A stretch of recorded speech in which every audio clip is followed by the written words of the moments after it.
Shit.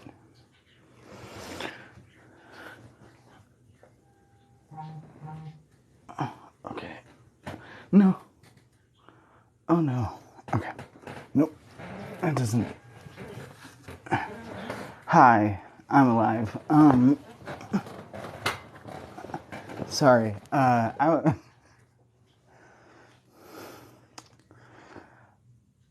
Thank God for the beauty filter. Oh my God. I just washed my face for like the first time right before this live. If that gives you an idea of where I'm at. I am alive. I am. I promise. Oh God.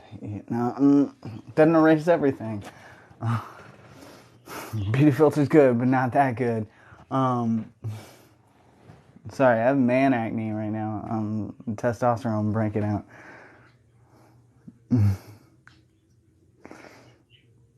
Thank you. I cut it in my bathroom the other day. It's called mental illness. Thank you. Appreciate the compliment. Yeah, no, I was late. I was eating dinner. I lost my appetite. It was a bit of a deal. Anyway, it's fine. It's fine. I'm clothed. I'm here. I am ready to read stuff. Thank you to everybody who responded in the Discord right before this. Maybe was the one who responded first, so maybe got the weird thing. So, but I appreciate so many people volunteering.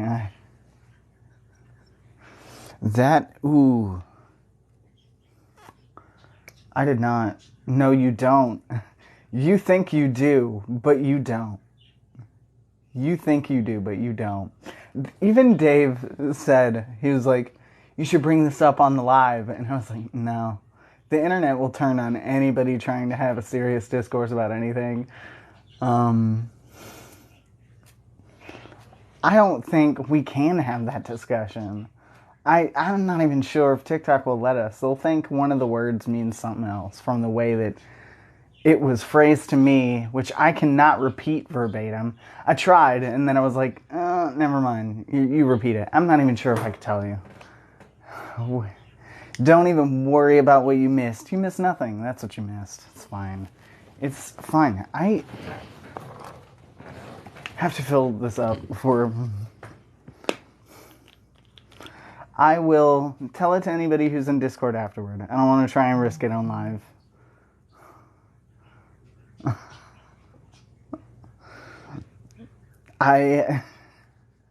I'll tell you later. Seriously, I'll tell you later if you want to stick around. But, like, trust me when I say it is the dumbest shit I've heard all day. So if it's the dumbest shit I've heard all day, it's definitely the dumbest shit that you're going to hear all day. So, oh, I hope your first day went good. I am hoping this will be a nice reprieve from that.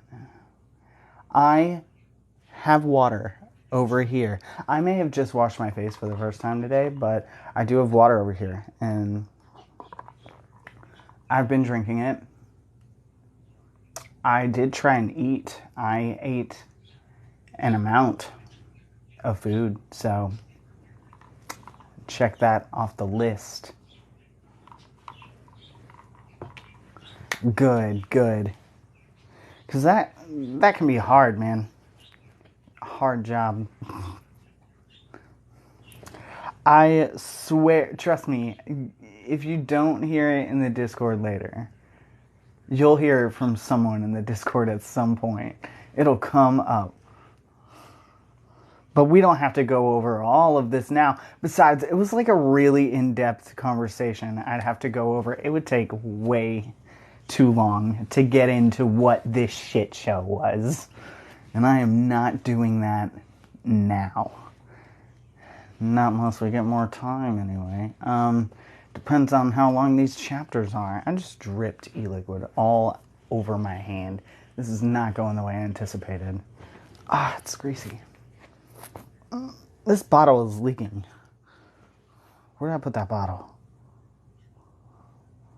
Oh no, seriously, where did I put that bottle? I set it on the floor. Okay, good. Probably the best place for it. Is this leaking? Sorry, I'm trying to keep it off camera, but like, is this leaking? Is this leaking? It's not. Oh my God.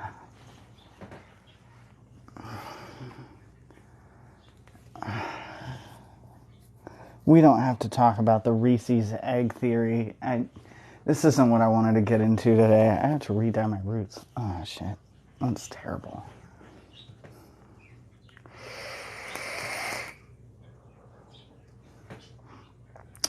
Trust me, you don't want to know. You don't want to know. That was part of it. It wasn't the whole thing. It didn't start like that. I've had so little sleep. And I know I have to eat, so I force myself to eat. And you know when I tell you guys that Dave sometimes will come in and say the most buck wild shit, just exits his mouth for no reason. And he'll say it like it's like a real thing that you need to be concerned about. And he hit a new level today. Let's just leave it at that. And then I will tell you all later, not on camera where I can get banned, because some people don't know northern slang for hot dogs. So we're just gonna talk about it later. It actually is about a hot dog. It sounds so much worse when I'm trying to talk about it. I guarantee you, when you hear it, you're gonna be like, what? Anyway. And it was a social experiment. So we will run this experiment again with a larger collective of individuals, hopefully, who agree with me. No, I don't even have a stake in this race, in all honesty. I can't even pretend like I have a horse in this. I don't. I found it completely ridiculous, and I was like, I just lost my appetite. Thanks, Dave. And he was like, but get on your Discord. And he's like, you're going to be in live, and this is going to come up. And I was like, no, we're not. And so then I asked for a volunteer. And then that created more chaos, because now everybody was like, what was it about? Wouldn't you all just love to know? Okay, it's fine. Yeah, and then that's a problem in and of itself. You exacerbated the issue while helping me win the first issue. I appreciate it, though, maybe.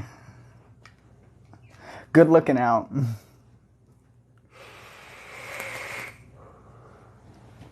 God, hopefully I'll be more put together next week. I actually was supposed to cosplay today, but we're gonna go out and do some stuff for Dave's birthday. Yes, it's Dave's birthday, and we didn't get the chance to. So therefore, I'm not in cosplay, but I should be in cosplay next week.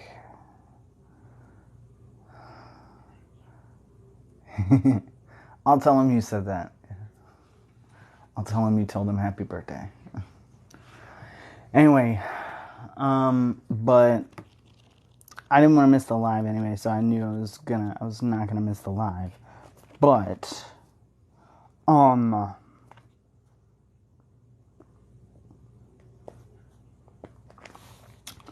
gonna read a book because it's what we do, and if you're new here and you don't really know stuff, I don't know why you'd be here if you don't know what this is about. There's 18 people here. My phone's also on 18%. Oh my God. Not put together today. Not feeling it today. Whoosh. Excellent. Okay. Phone's plugged in. Saved it. Okay. Yes, everyone's welcome to join. It's just we're going to be reading a book. And if books aren't your thing and you don't want to listen to me read you a bedtime story, then maybe this isn't for you. But we did just start a new series. It's Miss Peregrine's Home for Peculiar Children. If you've read it before and want to listen along, you can. If you've never read it and always meant to read it, well, then now you can just listen to me read it. We go through about 2 chapters or so every week, and that way it also sort of spaces a book out. I don't know if you're anything like me, but whenever I get a book, I race all the way through it to the finish line and not savor it at all until it's over, and then I get dead depressed. So it helps stretch it out a little bit to appreciate it a little bit more and share it with others. So we have a whole group on Discord. We do dumb stuff and we read books. That's pretty much it. It's just chaos in a Discord server. Links in the TikTok bio. There's also a YouTube where I do recordings of all of the things that we've read before and post them up there in case you want to fall asleep to them ASMR style.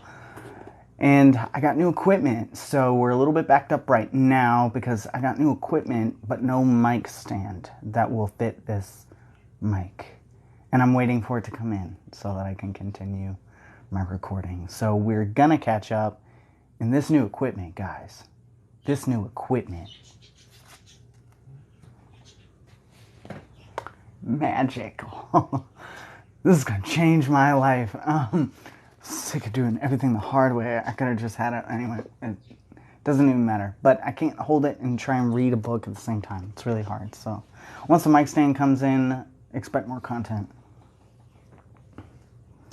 Yes, that'll be great, because I am so far behind on doing stuff. And I was like, should I create a separate thread for this? And also, how do I do this without saving any of the pictures on my phone? Because my phone is telling me I don't have any more space on it. I have to drop all the content on my phone on my laptop, or else I'm not going to have any more room.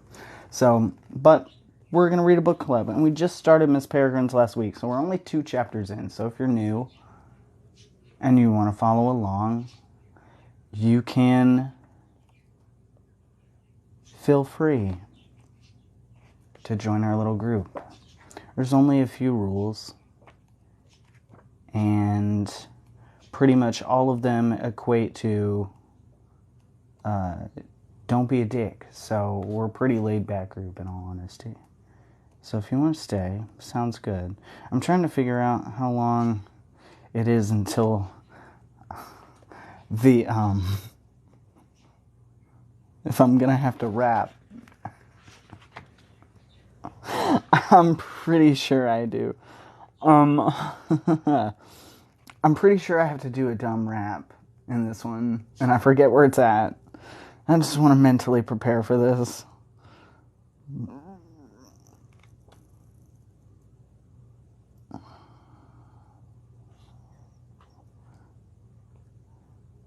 Is there?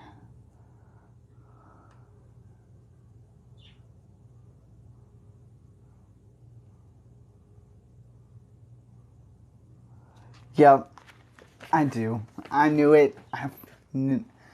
No, it's not like good rapping. It's like, it's supposed to be it's like preteen white boy who thinks he's gonna hit it big on SoundCloud level rap. That is what it is. It is literally written to be terrible, and I don't want to do it. But Nody's not here, so we're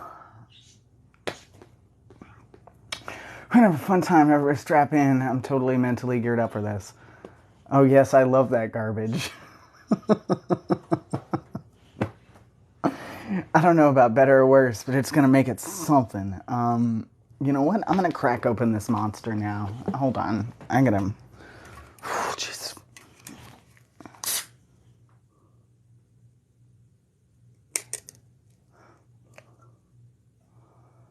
This can is deformed. Please, okay.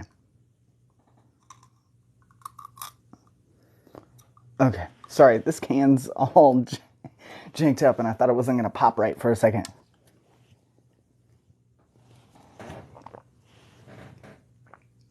Okay, we're going to be fine. Thank you. Maybe for your generous donation, I need to make more cold brew. But I do love mixing it in cold brew. It's so good. Put a little bit of Kahlua in there. Never mind. Doesn't work. No time. I just grabbed the can. I was like, I'm in gremlin mode today. I am in my gremlin mode. This is the bit that you don't normally see. Oh my god. Okay, so who's ready? Who's ready for chapter 3? All right. And if you weren't here last time or missed the tail end of it, essentially, our main protagonist, Jacob, his grandfather recently died, and his grandfather was infamous for telling really tall tales that he just believed were really tall tales until he died, and he believed he saw a monster in the woods, but nobody really believes him, and they all think he's crazy. So now he's sort of halfway between believing that his grandfather left him hidden messages for him to go locate someone, but he's unsure if it's actually hidden messages or if he's just sort of crazy. So, and I think we all know where this is going. He's not crazy. Cops, am I right? They just never want to take a statement. ACAB, no.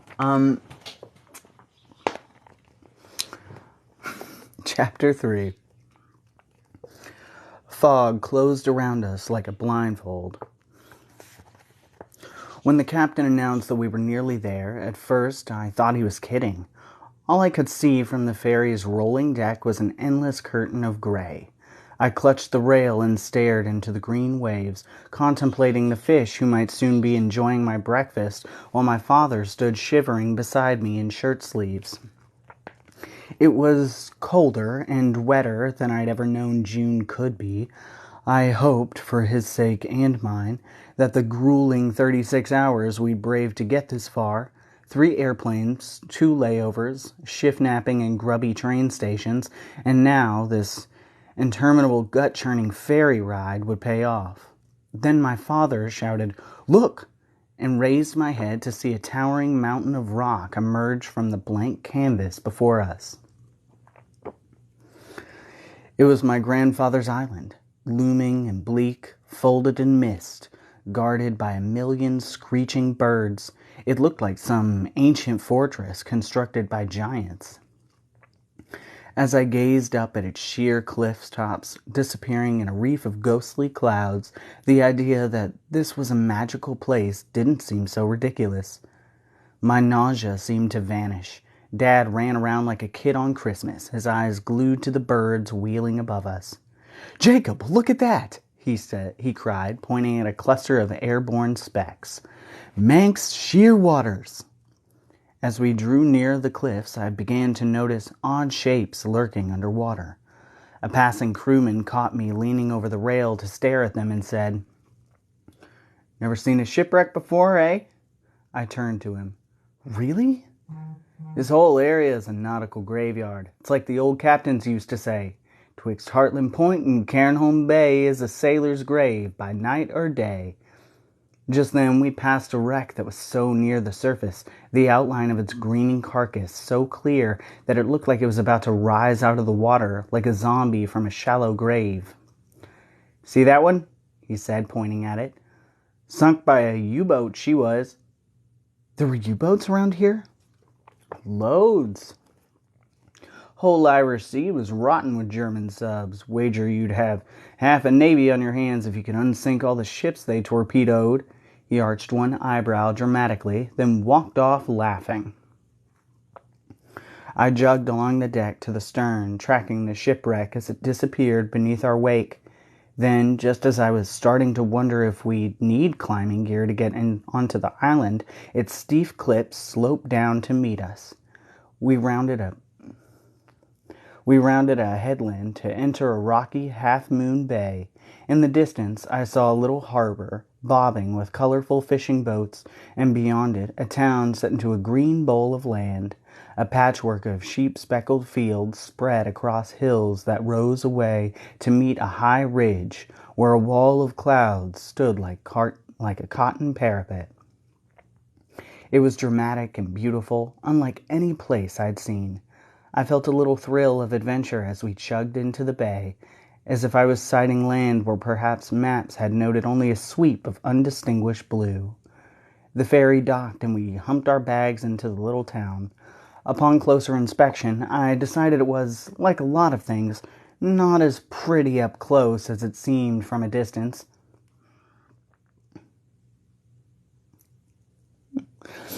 Whitewashed cottages, quaint except for the satellite dishes sprouting from their roofs, lined a small grid of muddy gravel streets.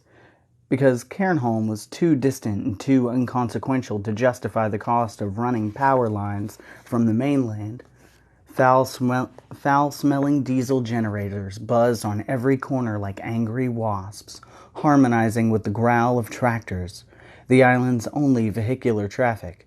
At the edges of town, ancient-looking cottages stood abandoned and roofless, evidence of a shrinking population, children lured away from centuries-old fishing and farming traditions by more glamorous opportunities elsewhere.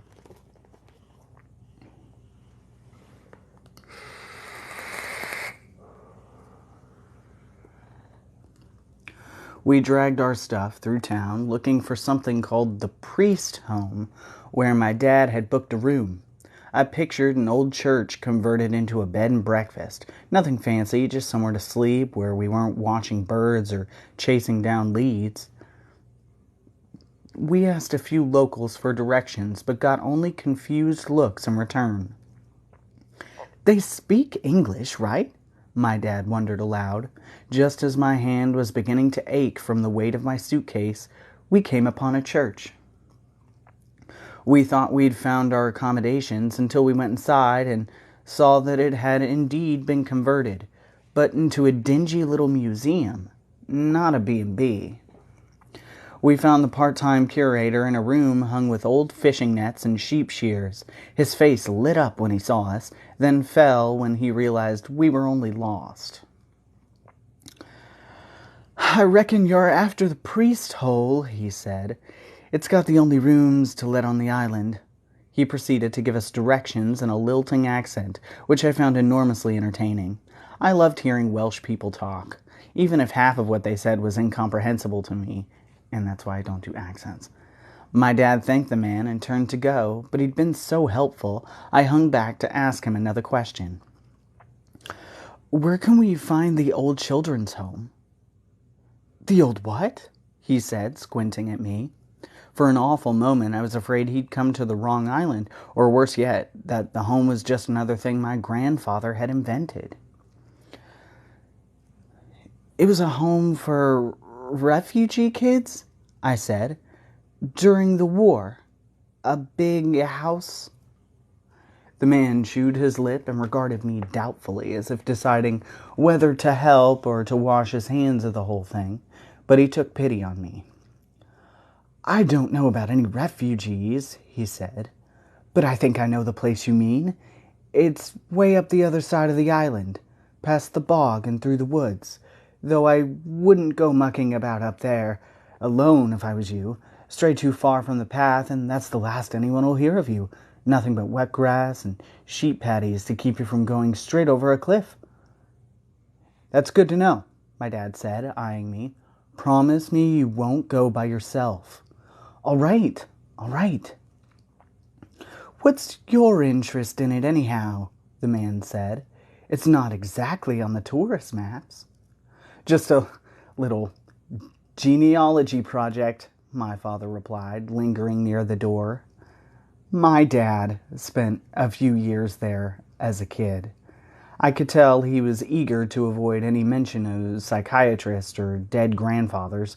He thanked the man again and quickly ushered me out the door. Following the curator's directions, we retraced our steps until we came to a grim-looking statue carved from black stone, a memorial called the Waiting Woman dedicated to islanders lost at sea. She wore a pitiful expression and stood with arms outstretched in the direction of the harbor, many blocks away, but also toward the priest hole, which was directly across the street. Now, I'm no hotel connoisseur, but one glance at the weathered sign told me that our stay was unlikely to be a 4-star mince-on-your-pillow type experience. Printed in giant script at the top was wines, ales, spirits. Below that, in more modest lettering, fine food. Handwritten along the bottom, clearly an afterthought, was rooms to let, though the S had been struck out, leaving just singular room. As we lugged our bags toward the door, my father grumbling about con men and false advertising, I glanced back at the waiting woman and wondered if she wasn't just waiting for someone to bring her a drink. We squeezed our bags through the doorway and stood blinking in the sudden gloom of a low-ceilinged pub. When my eyes had adjusted, I realized that hole was a pretty accurate description of the place. Tiny leaded windows admitted just enough light to find the beer tap without tripping over tables and chairs on the way. The tables, worn and wobbling, looked like they might be more useful as firewood. The bar was half filled, at whatever hour of the morning it was, with men in various states of hushed intoxication, heads bowed prayerfully over tumblers of amber liquid.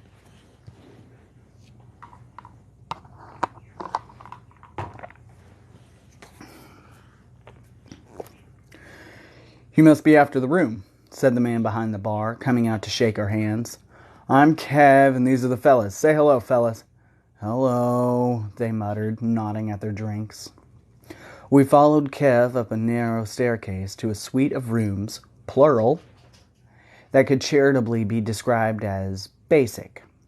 There were 2 bedrooms, the larger of which Dad claimed, and a room that tripled as a kitchen, dining room, and living room, meaning that it contained 1 table, 1 moth-eaten sofa, and 1 hot plate.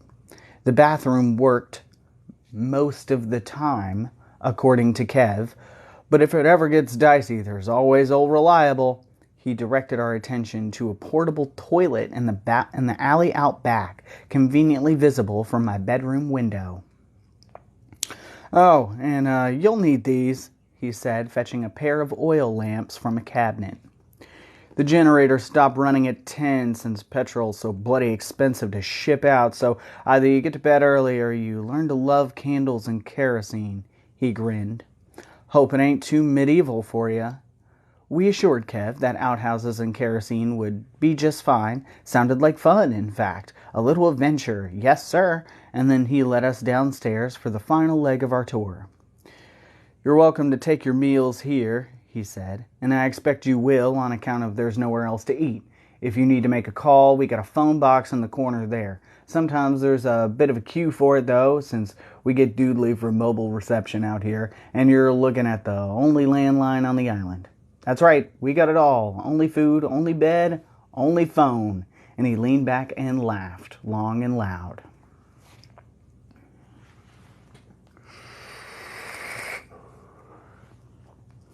The only phone on the island. I looked over at it. It was the kind that had a door you could pull shut for privacy, like the ones you see in old movies, and realized with dawning horror that this was the Grecian orgy. This was the raging frat party I had been connected to when I called the island a few weeks ago. This was the piss hole. Kev handed my dad the keys to our rooms. "Any questions?" he said, "and you know where to find me." "I have a question," I said. "What's a priest hole?" The man at the bar burst into laughter. "Why, it's a hole for priests, of course," one said, which made the rest of them laugh even harder. Kev walked over to an uneven patch of floorboards next to the fireplace where a mangy dog lay sleeping. "Right here," he said, tapping what appeared to be a door in the floor with his shoe. Ages ago, when just being a Catholic could get you hung from a tree, clergy folk came here seeking refuge. If Queen Elizabeth's crew of thugs came chasing after, we hid whoever needed hiding in snug little spots like this. Priest holes. It struck me the way he said we as if he'd known those long-dead islanders personally. Cairnholm. They're in Cairnholm. Sorry, I looked up and saw that. Snug indeed, one of the drinkers said. Bet they were warm as toast and tight as drums down there. I'd take warm and snug to strung up by priest killers any day, said another. Hear, hear, the first man said. To Cairnholm, may she always be our rock of refuge. To Cairnholm, they chorused and raised their glasses together.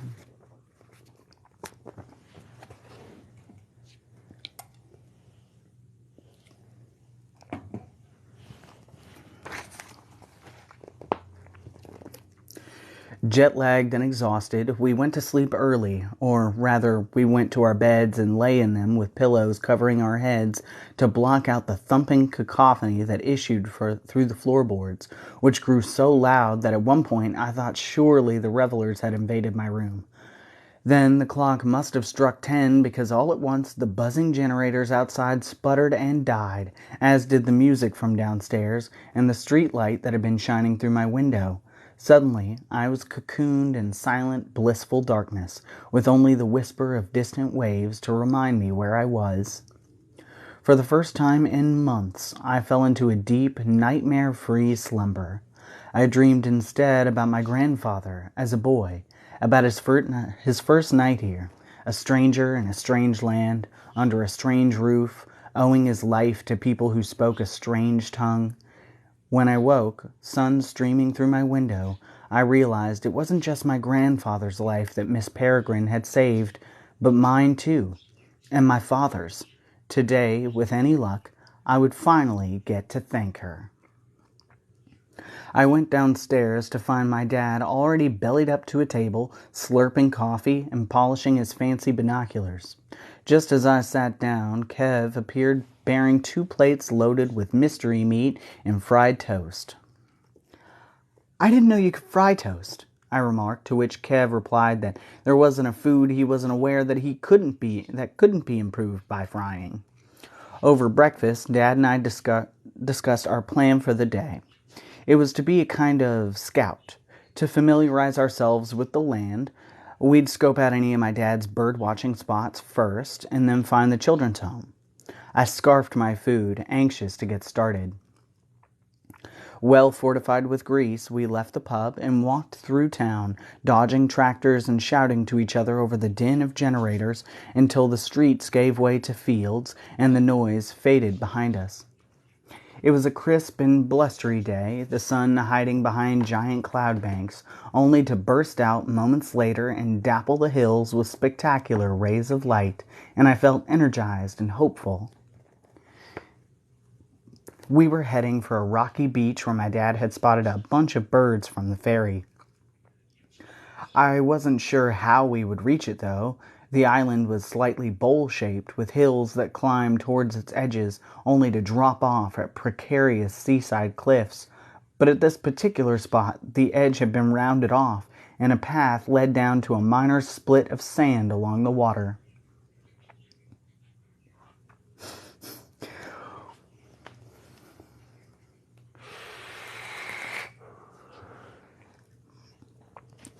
We picked our way down the beach, where what seemed to be an entire civilization of birds were flapping and screeching and fishing in tide pools. I watched my father's eyes widen. "Fascinating," he muttered, scraping at some petrified guano with his stubbly end of his pen. "I'm gonna need some time here. Is that all right?" I'd seen this look on his face before, and I knew exactly what some time meant. Hours and hours. "Then I'll go find the house by myself," I said. "Not alone, you aren't. You promised." "Then I'll find a person who can take me." "Who?" "Kev will know someone." My dad looked out to sea where a big rusted lighthouse jutted up from a pile of rocks. "You know what the answer would be if your mom was here," he said. My parents had differing theories about how much parenting I required. Mom was the enforcer, always hovering, but Dad hung back a little. He thought it was important that I make my own mistakes now and then. Also, letting me go free would leave him to play with guano all day. "Okay," he said, "but make sure you leave me the number of whoever you go with. Dad, nobody here has phones." He sighed. "Right, well, as long as they're reliable."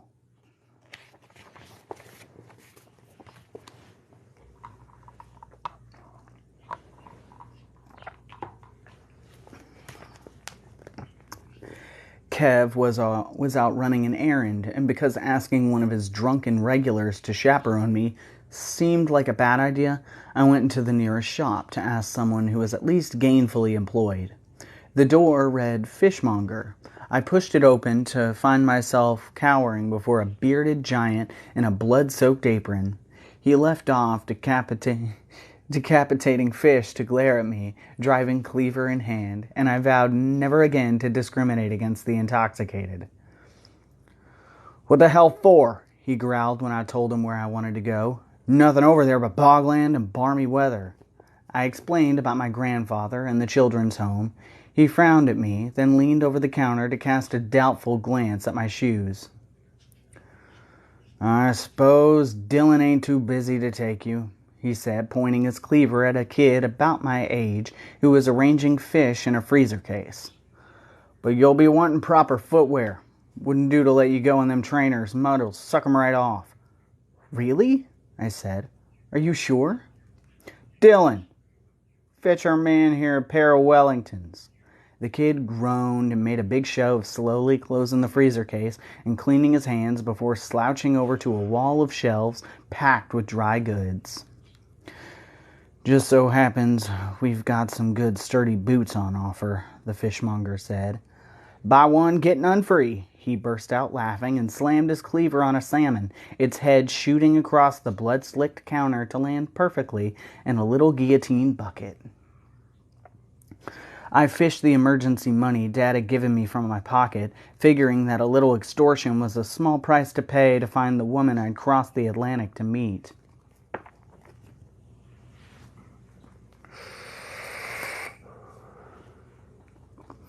I left the shop wearing a pair of rubber boots so large my sneakers fit inside and so heavy it was difficult to keep up with my begrudging guide. "So, do you go to school on the island?" I asked Dylan, scurrying to catch up. I was genuinely curious. What was living here like for someone my age? He muttered the name of a town on the mainland. "What is that, an hour each way by ferry?" "Yep." And that was it. He responded to further attempts at conversation with even fewer syllables, which is to say none, so finally I just gave up and followed him. On the way out of town, we ran into one of his friends, an older boy wearing a blinding yellow tracksuit and fake gold chains. He couldn't have looked more out of place on Cairnholm if he'd been dressed like an astronaut. He gave Dylan a fist bump and introduced himself as Worm. God. Fucking shit.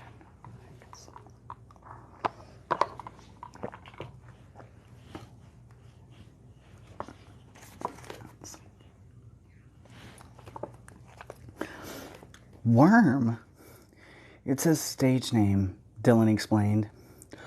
"We're the sickest rapping duo in Wales," Worm said. "I'm MC Worm, and this is Sturgeon, a.k.a. MC Dirty Dylan, a.k.a. MC Dirty Business, Cairnholm's #1 beatboxer. Want to show this yank how we do it, Dirty D?" Dylan looked annoyed. "Now?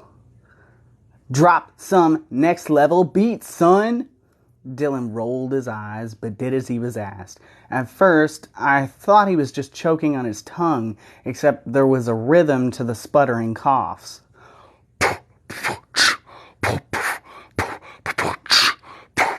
over which Worm began to rap. I likes to get wrecked up down at the priest hole. Your dad's always there 'cause he's on the dole. My rhymes is tight, yeah, I make it look easy. Dylan's beats are hot like chicken gel freezy. Dylan stopped. That don't even make sense, he said. And it's your dad who's on the hole. Oh shit, Dirty D, let the beat drop. Worm started beatboxing while doing a passable robot, his sneakers twisting holes in the gravel. Take the mic, D. Dylan seemed embarrassed, but let the rhymes fly anyway.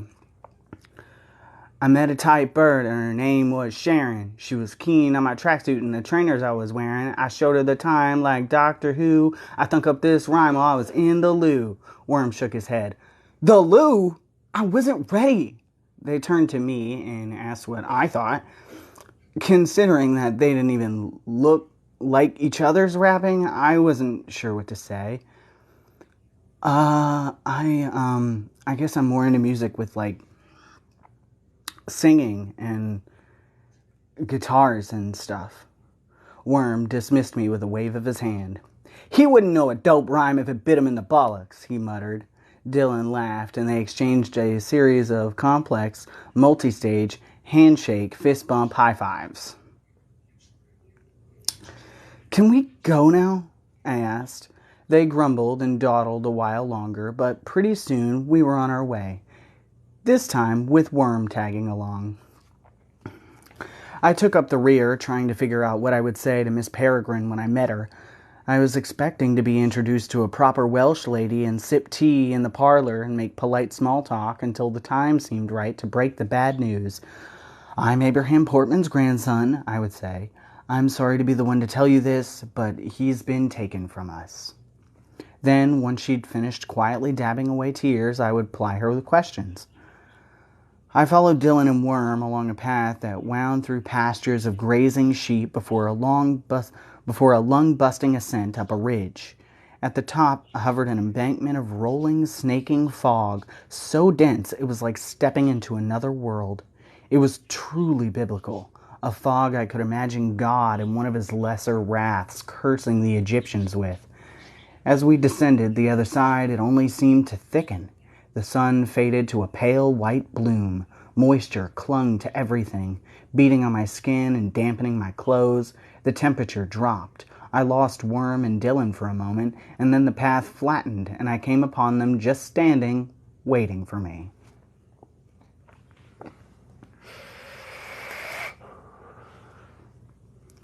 Yank boy, Dylan called. This way. I followed obediently. We abandoned the path to plow through a field of marshy grass. Sheep stared at us with big leaky eyes, their wool soggy and tails drooping. A small house appeared out of the mist. It was all boarded up. You sure this is it? I said. It looks empty. Empty? No way, there's loads of shit in there, Worm replied. Go on, said Dylan. Have a look. I had a feeling it was a trick, but stepped up to the door and knocked anyway. It was unlatched and opened a little at my touch. It was too dark to see inside, so I took a step through. And to my surprise, down, into what looked like a dirt floor, but I quickly realized was in fact a shin-deep ocean of excrement.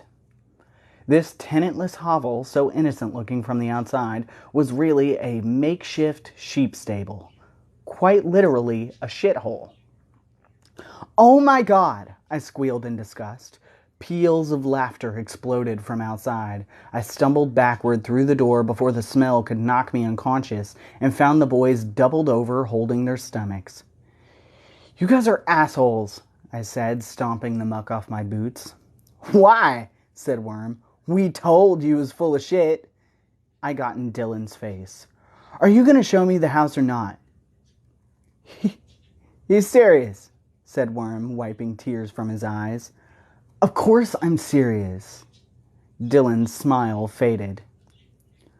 I thought you were taking the piss, mate. Taking the what? Joking. Like, well, I wasn't. The boys exchanged an uneasy look. Dylan whispered something to Worm. Worm whispered something back. Finally, Dylan turned and pointed up the path. "If you really want to see it," he said, "keep going past the bog and through the woods. It's a big old place. You can't miss it."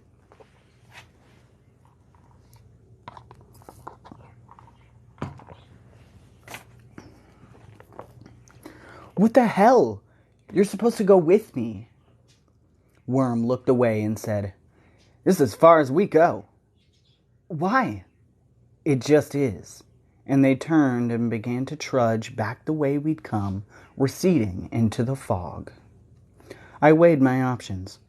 I could tuck tail and follow my tormentors back to town, or I could go ahead alone and lie to Dad about it. After 4 seconds of intense deliberation, I was on my way.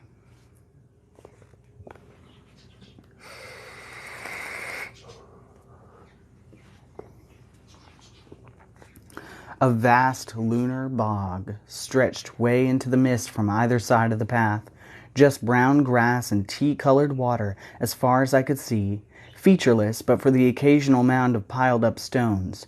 It ended abruptly at a forest of skeletal trees, branches spindling up like the tips of wet paintbrushes, and for a while the path became so lost beneath fallen trunks and carpets of ivy that navigating it was a matter of faith. I wondered how an elderly person like Miss Peregrine would ever be able to negotiate such an obstacle course. She must get deliveries, I thought, though the path looked like it hadn't seen a footprint in months, if not years. I scrambled over a giant trunk slick with moss, and the path took a sharp turn. The trees parted like a curtain, and suddenly there it was, cloaked in fog, looming atop a weed-choked hill. The house. I understood at once why the boys had refused to come.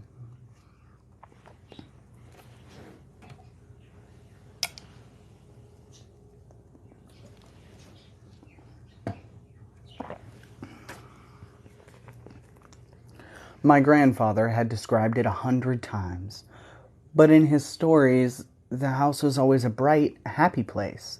Big and rambling, yes, but full of light and laughter. What stood before me now was no refuge from monsters, but a monster itself, staring down from its perch on the hill with vacant hunger. Trees burst forth from broken windows, and skins of scabrous vine gnawed at the walls like antibodies attacking a virus, as if nature itself had waged war against it. But the house seemed unkillable, resolutely upright despite the wrongness of its angles and the jagged teeth of sky visible through sections of collapsed roof.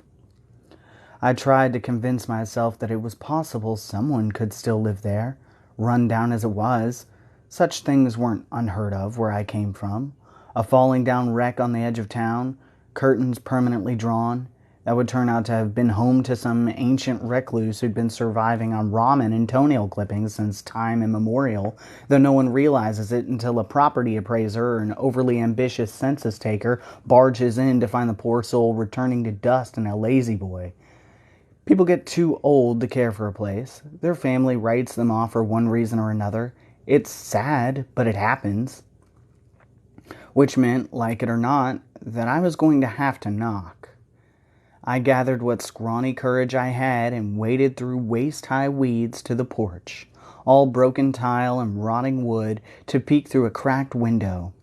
All I could make out through the smeared glass were the outlines of furniture, so I knocked on the door and stood back to wait in the eerie silence, tracing the shape of Miss Peregrine's letter in my pocket. I'd taken it along in case I needed to prove who I was, but as a minute ticked by, then 2, it seemed less and less likely that I would need it. Climbing down into the yard, I circled the house looking for another way in, taking the measure of the place, but it seemed almost without measure, as though with every corner I turned. The house sprouted new balconies and turrets and chimneys. Then I came around back and saw my opportunity.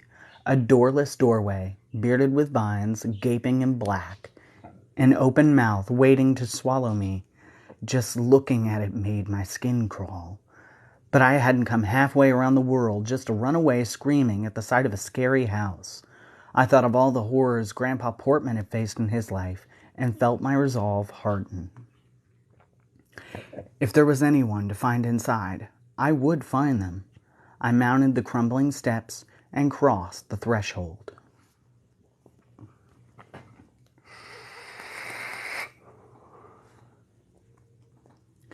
Standing in a tomb-dark hallway just inside the door, I stared frozenly at what looked for all the world like skins hanging from hooks.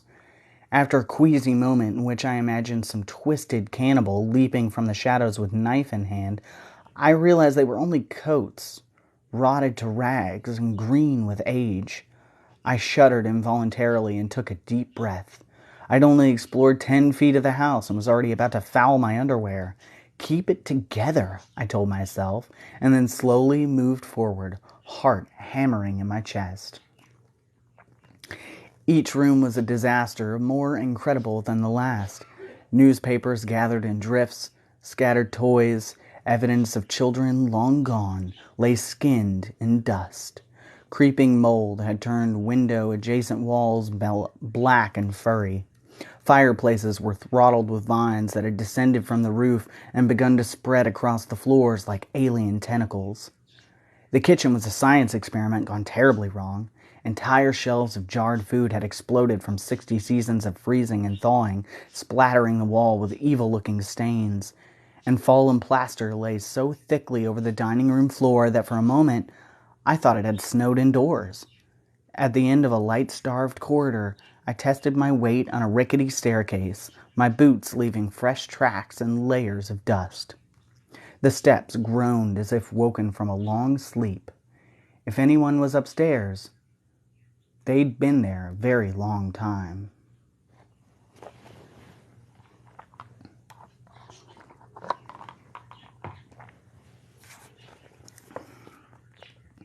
Finally, I came upon a pair of rooms missing entire walls, into which a little forest of underbrush and stunted trees had grown.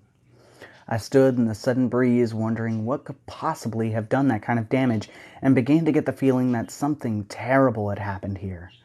I couldn't square my grandfather's idyllic stories with this nightmare house, nor the idea that he'd found refuge here with the sense of disaster that pervaded it. There was more left to explore, but suddenly it seemed like a waste of time. It was impossible that anyone could still be living here, even the most misanthropic recluse. I left the house feeling like I was further than ever from the truth.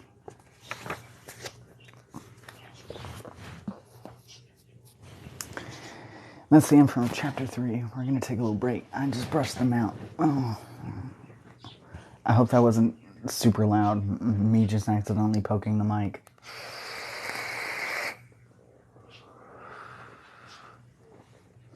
Did you enjoy that? Please tell me you did, or I rapped for no reason.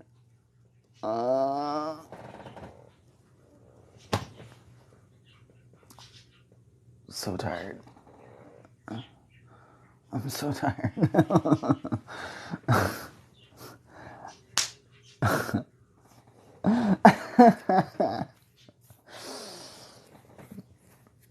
A+ rapping. Thanks. Oh my God.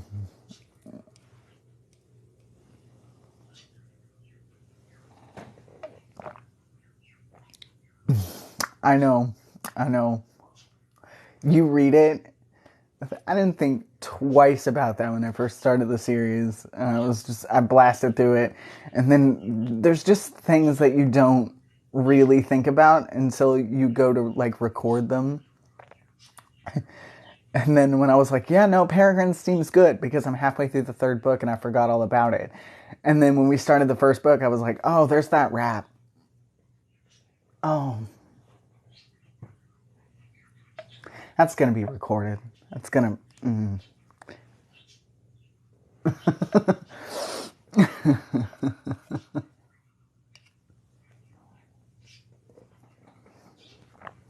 I know, that's my favorite part of that chapter, is the house. It sounds like it's right out of mine and Dad's Lovecraft reign. There's underbrush. The first thought when there's underbrush is like, well, I'm just going to light that on fire. And it's dark in here. We get it. Place darkness in each spec. Got it. I love the house description. It's so, there's just so much ambiance to it to where you're like, yeah, this is nice.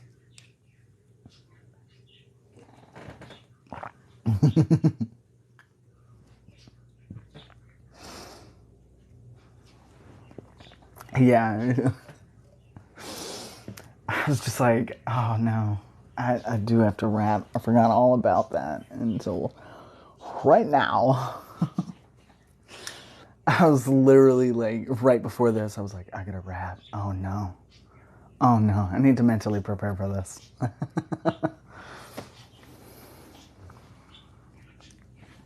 Yes, it's really detailed for the like ambiance and some of the scenery that I really love. Like the impression of fog, like not, we all know what fog looks like. Great description about fog. It's foggy, but like the way fog feels, like really heavy fog, damp and just almost suffocating.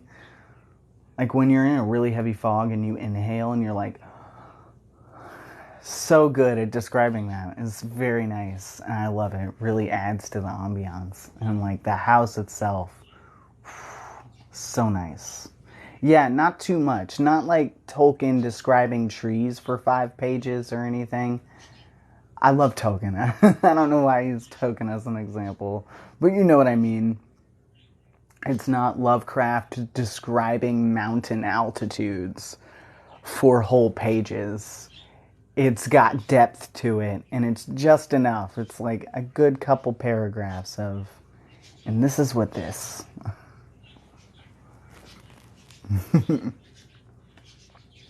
I love Tolkien, but sometimes you're like, is this man horny for trees? What's going on? I don't understand. You love it. It's a great book. Doing a great job, but sometimes you're just like, we get it about the trees.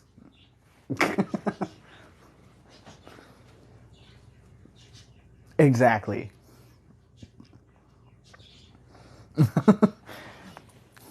Some Tolkien fanboy is gonna be real mad in a minute.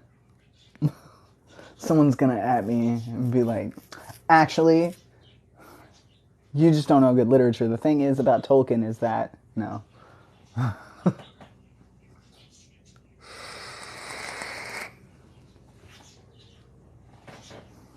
But just enough we get the picture, we get the ambiance. It's really nice. You can picture it and feel it and see it. And you didn't go so overboard because this is a children's book. That children are going to be like, eyes glazed over, passing out in the corner. So I appreciate that. The balance is good. The balance is very delicate and flawless. Flawless execution there. Riggs pulled it.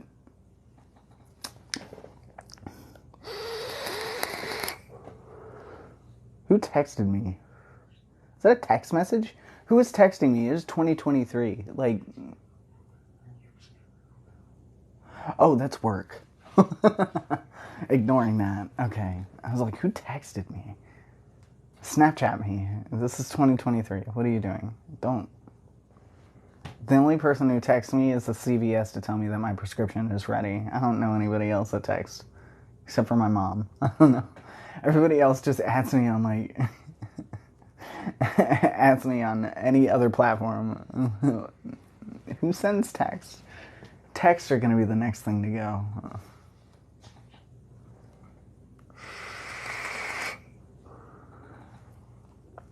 You're also forgetting that like everyone I know is here. I don't have any friends unless it's Nodi, and Nodi is probably passed out by now. So I know it's not Nodi. Nodi even normally Snapchats me. So is Jasmine. So everybody I know is here. So like I'm like, who's texting me? CVS, is that you?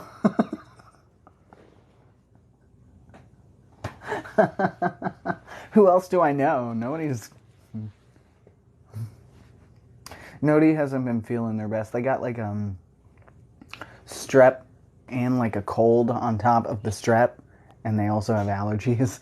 So I called them the other day, and Nody was like, I am dying. And I was like, oh God, is there anything I can get you? And they were like, no, I'm okay. But they were for real sick. They sounded terrible. So I know they're probably out cold. So if you, I don't know, see Nody post, maybe hope they get better. They're doing okay. They were getting some medicine to help them out. But yeah, he's the only other person I know, and I know they're asleep, so I'm like, nobody should be contacting me. It's Tuesday. Nobody talks to me on Tuesday. That's not the point of Tuesdays.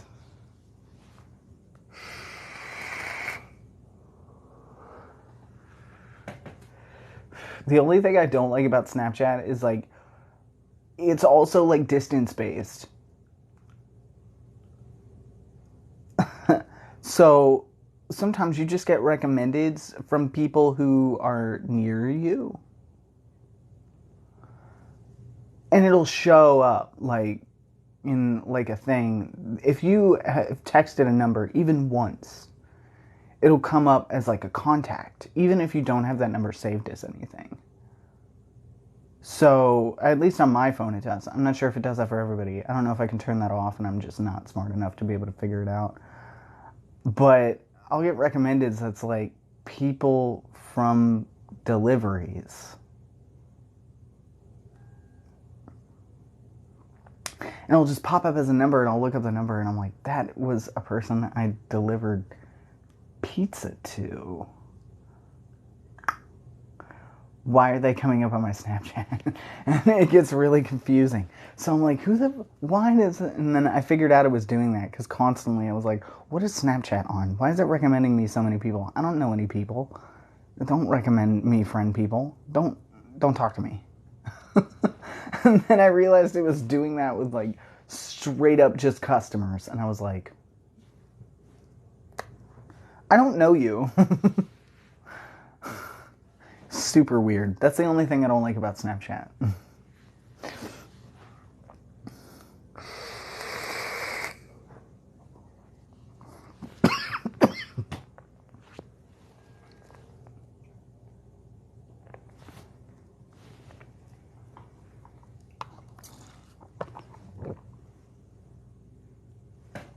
I knew I could turn it off and I wasn't smart enough to.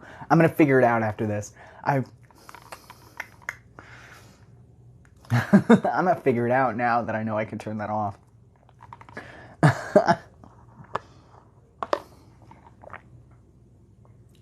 Oh, that might be. Because I connected mine to my phone number. Which I also should not have done. It also recommended like people I just don't want to talk to. Like family members. And I was like, no. I don't need you on here. I don't know why you're on here. Don't do that. I'm going to figure out how to turn that off. If I have trouble, someone smart in the Snapchat community, please at me on how to turn that off. Thank you. There's at least like 5 of you that I know use Snapchat that could probably be like, oh, you press this and this and this, and then you just turn that off on this setting. And I'm like, oh. I know. It like recommends, and luckily I only know like 14 people on Facebook. my Facebook is not a Facebook. It's not real. It also doesn't even have my name or face or anything personal on that Facebook. My Facebook's weird. My whole username is in like Cyrillic.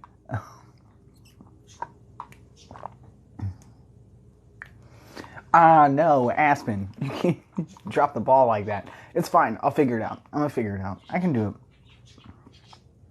Okay, thank you. I gotta get this under control now. Alright, we all have our drinks. Are we good? We all have our respective smoothie and or pets, and maybe ready to proceed with another chapter. Are we ready to go, or we need a little bit more time? 2. Lady Eve is ready. Hot chocolate. People be on the hot chocolate train lately. Yep. Good to go?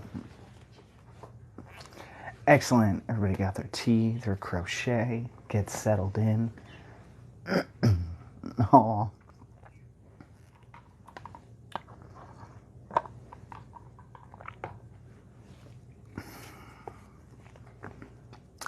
Chapter 4. Once I'd hopped and tripped and felt my way like a blind man through the woods and fog and re-emerged into the world of sunlight, I was surprised to find the sun sinking and the light going red. Somehow the whole day had slipped away. At the pub, my dad was waiting for me, a black-as-night beer and his open laptop on the table in front of him. I sat down and swiped his beer before he'd had a chance to even look up from typing. "Oh, my sweet lord," I spluttered, choking down a mouthful. "What is this? Fermented motor oil?" "Just about," he said, laughing, and then snatched it back. "It's not like American beer, not that you know what that tastes like. Right?" "Absolutely not," I said with a wink, even though it was true. My dad liked to believe I was as popular and adventuresome as he was at my age, a myth it had always seemed easiest to perpetuate. I underwent a brief interrogation about how I'd gotten to the house and who had taken me there, and because the easiest kind of lying is when you leave things out of a story rather than make them up, I passed with flying colors. I conveniently forgot to mention that Worm and Dylan had tricked me into wading through sheep excrement and then bailed out a half-mile from our destination. Dad seemed pleased that I'd already managed to meet a couple kids my own age. I guess I also forgot to mention the part about them hating me.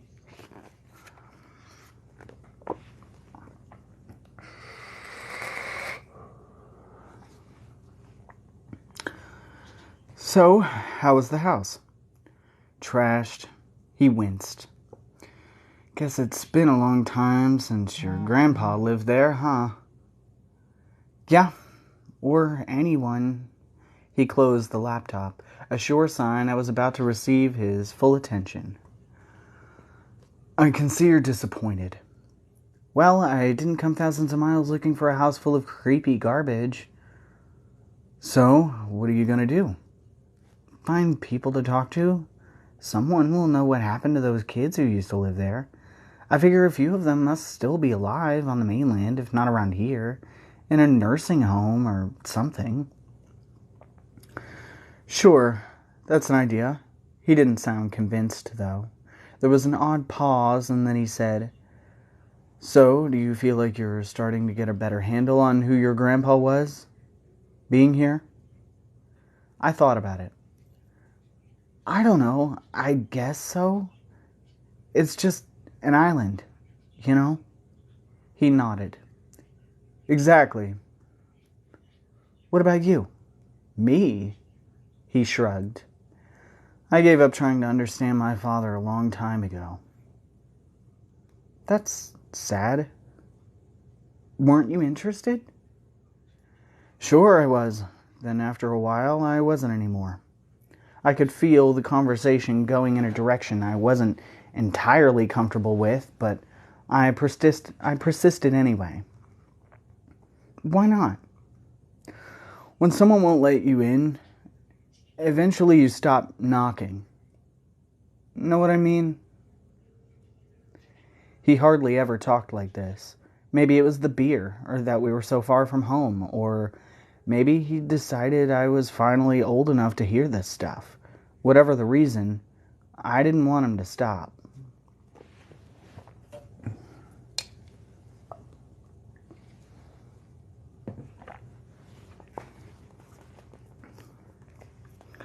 "But he was your dad. How could you just give up?" "It wasn't me who gave up," he said a little too loudly, then looked down, embarrassed, and swirled the beer in his glass. It's just that the truth is, I think your grandpa didn't know how to be a dad, but he felt like he had to be one anyway, because none of his brothers or sisters survived the war. So he dealt with it by being gone all the time, on hunting trips, business trips, you name it. And even when he was around, it was like he wasn't. Is this about that one Halloween? What are you talking about? You know, from the picture. It was an old story, and it went like this. It was Halloween. My dad was 4 or 5 years old and had never been trick-or-treating, and Grandpa Portman had promised to take him when he got off work. My grandmother had bought my dad this ridiculous pink bunny costume, and he put it on and sat by the driveway waiting for Grandpa Portman to come home from 5 o'clock till nightfall. But he never did. Grandma was so mad that she took a picture of my dad crying in the street just so she could show my grandfather what a huge asshole he was. Needless to say, that picture has long been an object of legend among members of my family and a great embarrassment to my father. Here's the bunny suit, if you guys want to look up.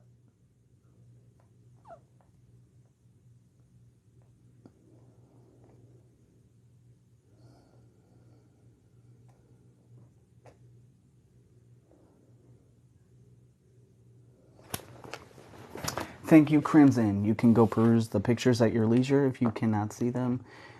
Thank you, Crimson, for doing that. It's hard to multitask sometimes.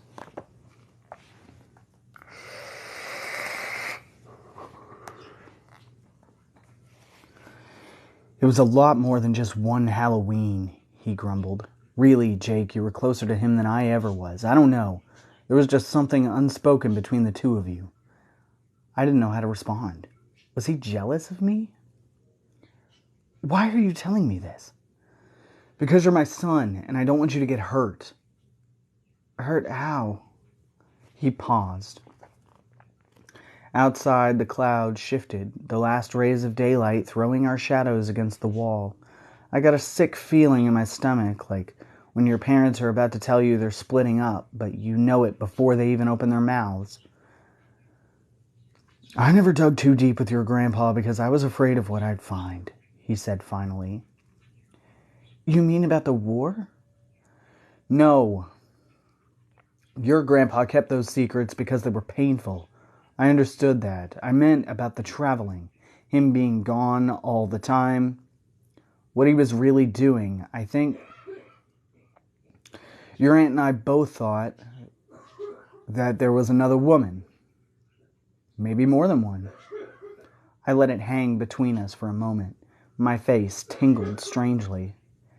That's crazy, Dad. We found a letter once. It was from a woman whose name we didn't know, addressed to your grandfather.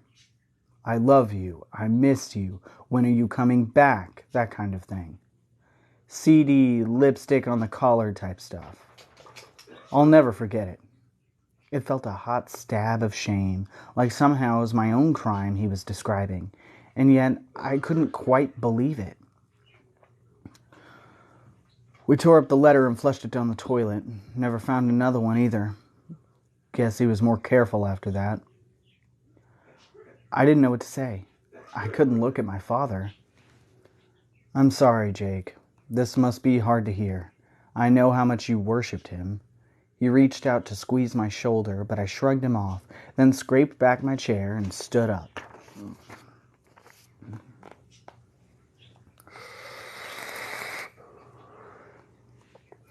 I don't worship anyone. Okay, I didn't want you to be surprised. That's all. I grabbed my jacket and slung it over my shoulder. What are you doing? Dinner's on the way. You're wrong about him, I said, and I'm going to prove it. He sighed. It was a letting go kind of sigh. Okay, I hope you do. I slammed out of the priest hole and started walking, heading nowhere in particular. Sometimes you just need to go through a door. It was true, of course, what my dad had said. I did worship my grandfather. There were things about him that I needed to be true, and his being an adulterer was not one of them. When I was a kid, Grandpa Portman's fantastic stories meant it was possible to live a magical life, even after I stopped believing them. There was still something magical about my grandfather. To have endured all the horrors he did, to have seen the worst of humanity and have your life made unrecognizable by it, to come out of all of that the honorable and good and brave person I knew him to be, that was magical. So I couldn't believe he was a liar and a cheater and a bad father, because if Grandpa Portman wasn't honorable and good, I wasn't sure anyone could be.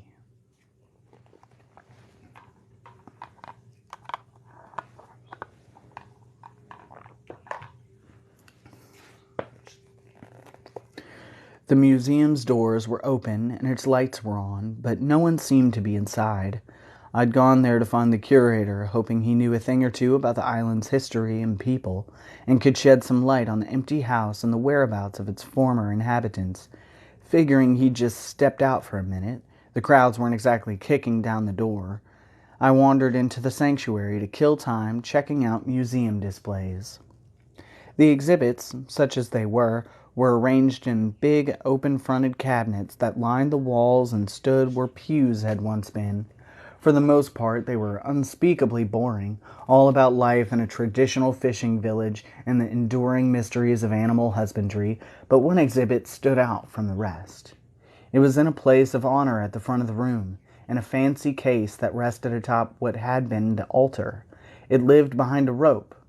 I stepped over, and a little warning sign I didn't bother to read, and its case had polished wooden sides and a plexiglass top so that you could only see into it from above.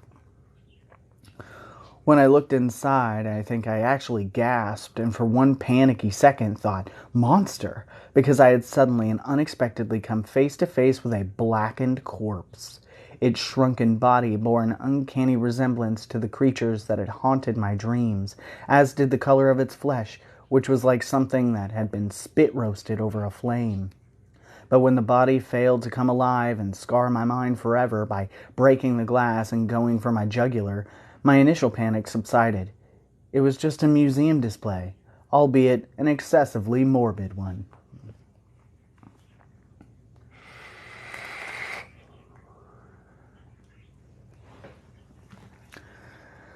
"I see you've met the old man," called a voice from behind me, and I turned to see the curator striding in my direction. "You handled it pretty well. I've seen grown men faint dead away." He grinned and reached out to shake my hand. "Martin Paget, don't believe I caught your name the other day." "Jacob Portman," I said. "Who's this, Wales' most famous murder victim?" "Ha! Well, he might be that too, though I never thought of him that way. He's our island's senior-most resident, better known in archaeological circles as Cairnholm Man. Though to us, he's just the old man, more than 2,700 years old to be exact, though he was only 16 when he died, so he's rather a young old man, really."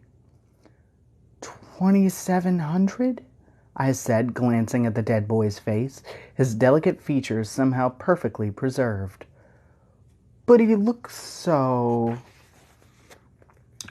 "That's what happens when you spend your golden years in a place where oxygen and bacteria can't exist, like the underside of our bog. It's a regular fountain of youth down there, provided you're already dead, that is."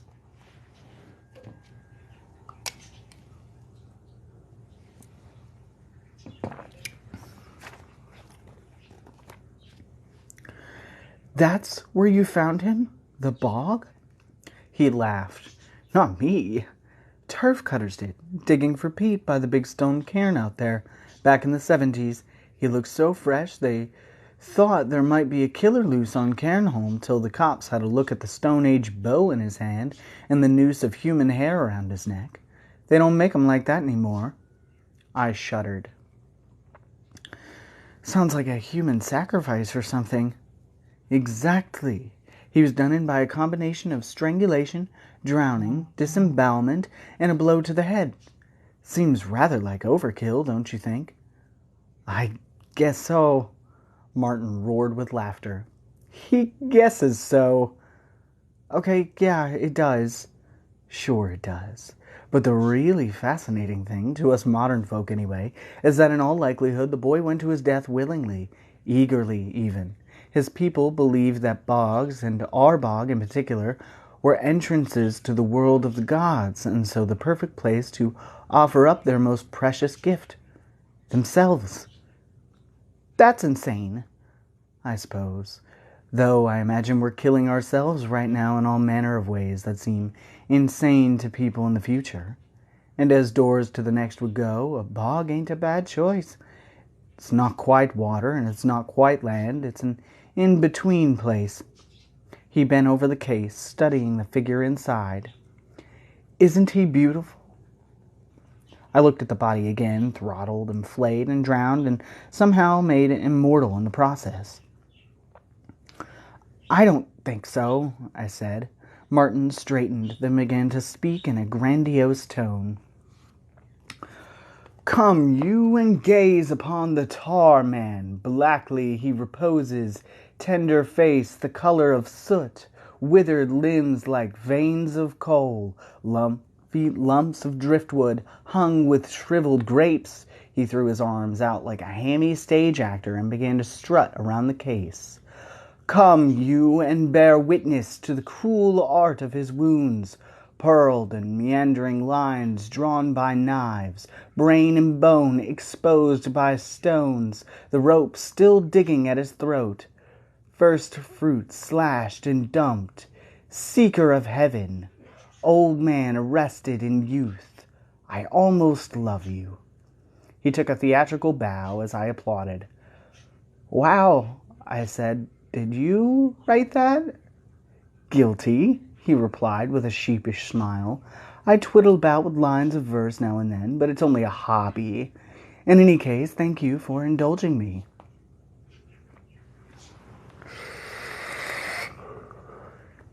I wondered what this odd, well-spoken man was doing on Cairnholm with his pleated slacks and half-baked poems, looking more like a bank manager than someone who lived on a windswept island with one phone and no paved roads.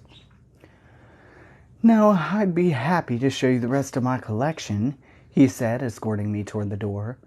But I'm afraid it's shutting up time. If you'd like to come back tomorrow, however. Actually, I was hoping you might know something, I said, stopping him before he could shoo me out. It's about the house I mentioned this morning. I went to see it. Well, he exclaimed, I thought I'd scared you off it. How's our haunted mansion faring these days? Still standing?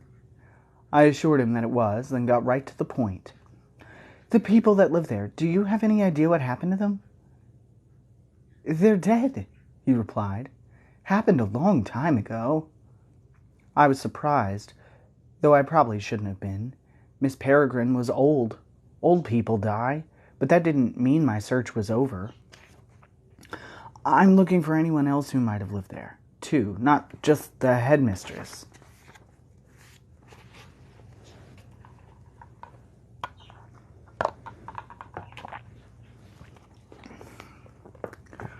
All dead, he repeated. No one's lived there since the war. That took me a moment to process. What do you mean? What war? When we say the war around here, my boy, there's only one that we mean. The second. It was a German air raid that got him, if I'm not mistaken. No, that can't be right. He nodded. In those days, there was an anti-aircraft gun battery at the far tip of the island, past the wood where the house is. It made Cairnholm a legitimate military target. Not that legitimate mattered much to the Germans one way or another, mind you. Anyway, one of the bombs went off track and... Well, he shook his head. Nasty luck. That can't be right, I said again, though I was starting to wonder. Why don't you sit down, let me fix you some tea, he said. You look a bit off the mark. Just feeling a little lightheaded. He led me to a chair in his office and went to make the tea. I tried to collect my thoughts. Bombed in the war. That would certainly explain those rooms with blown-out walls, but what about the letter from Miss Peregrine, postmarked care home, sent just 15 years ago? Martin returned, handing me a mug. There's a nip of Peregrine in it, he said. Secret recipe, you know. Should get you sorted in no time. I thanked him and took a sip, realizing too late that the secret ingredient was high-test whiskey. It felt like napalm flushing down my esophagus. It does have a certain kick, I admitted, my face going red. He frowned. Reckon I ought to fetch your father. No, I'll be fine. But if there's anything else you can tell me about the attack, I'd be grateful.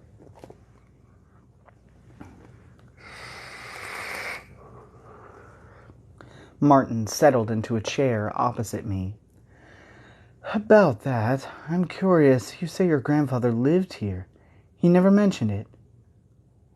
I'm curious about that too, I said. I guess it must have been after his time. Did it happen late in the war or early? I'm ashamed to admit I don't know, but if you're keen, I can introduce you to someone who does.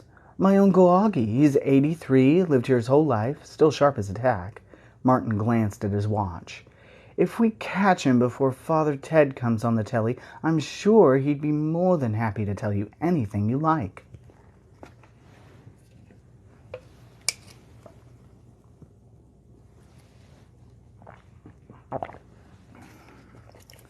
Ten minutes later, Martin and I were wedged deep in an overstuffed sofa in Augie's living room, which was piled high with books and boxes of worn-out shoes and enough lamps to light up Carlsbad caverns, all but one of them unplugged.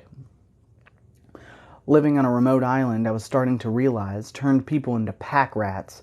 Augie sat facing us in a threadbare blazer and pajama bottoms as if he'd been expecting company, just not pants-worthy company, and rocked endlessly in a plastic-covered easy chair as he talked. He seemed happy just to have an audience. Soon after he'd gone on at length about the weather and Welsh politics and the sorry state of today's youth, Martin was finally able to steer him around to the attack and the children from the home. Sure, I remember 'em, he said. Odd collection of people. We'd seen them in town now and again. The children. Sometimes they're a minder woman, too, buying milk and medicine and what have you. You'd say good morning and they'd look the other way. Kept to themselves, they did, off in that big house. Lots of talk about what might have been going on over there, though no one knew for sure. What kind of talk?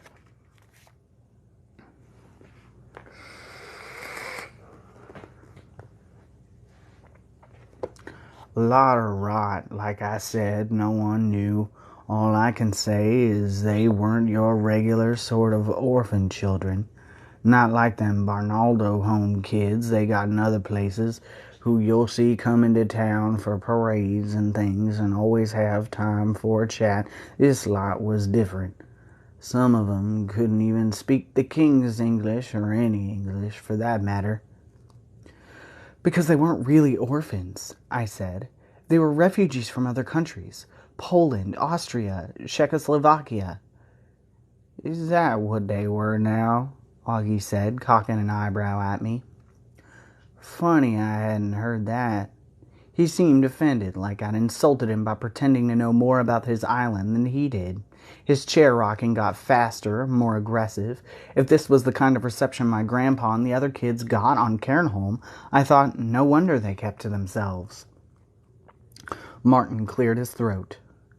So, Uncle, the bombing? Oh, keep your hair on. Yes, the goddamn Jerrys, who could forget them? He launched into a long-winded description of what life on the island was like under threat of German air raids, the blaring sirens, the panicked scrambles for shelter, the volunteer air raid warden who ran from house to house at night, making sure shades had been drawn and streetlights were put out to rob enemy pilots of easy targets.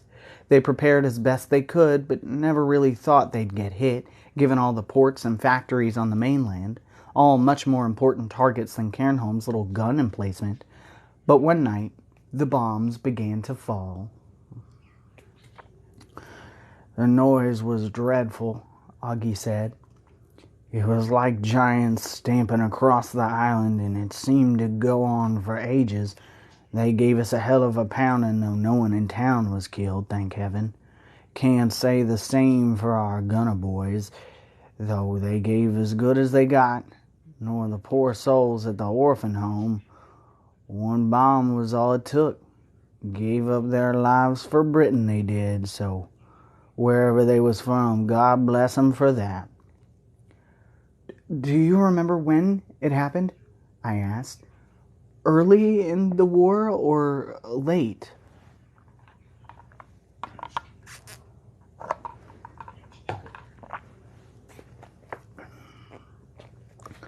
I can tell you the exact day, he said.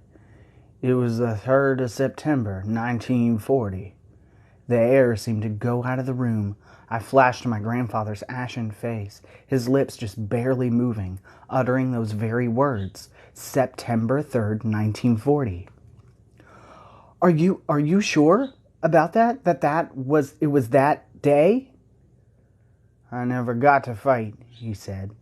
Too young by a year. That one night was my whole war, so yes, I'm sure. I felt numb, disconnected. It was too strange. Was someone playing a joke on me? I wondered. A weird, unfunny joke? And there weren't any survivors at all, Martin asked. The old man thought for a moment, his gaze drifting up to the ceiling.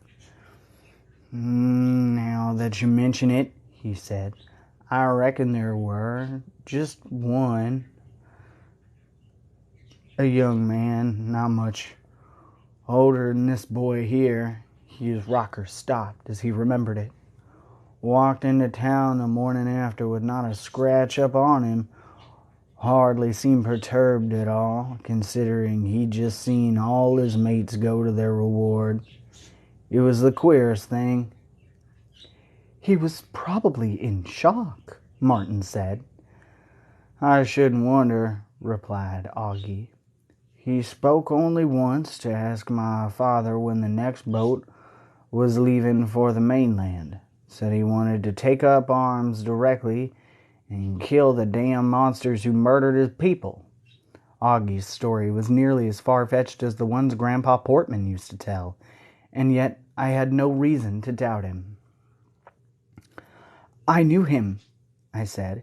He was my grandfather. They looked at me, astonished. Well, Augie said, I'll be blessed. I excused myself and stood up. Martin, remarking that I seemed out of sorts, offered to walk me back to the pub, but I declined. I needed to be alone with my thoughts. Come and see me soon, then, he said, and I promised I would.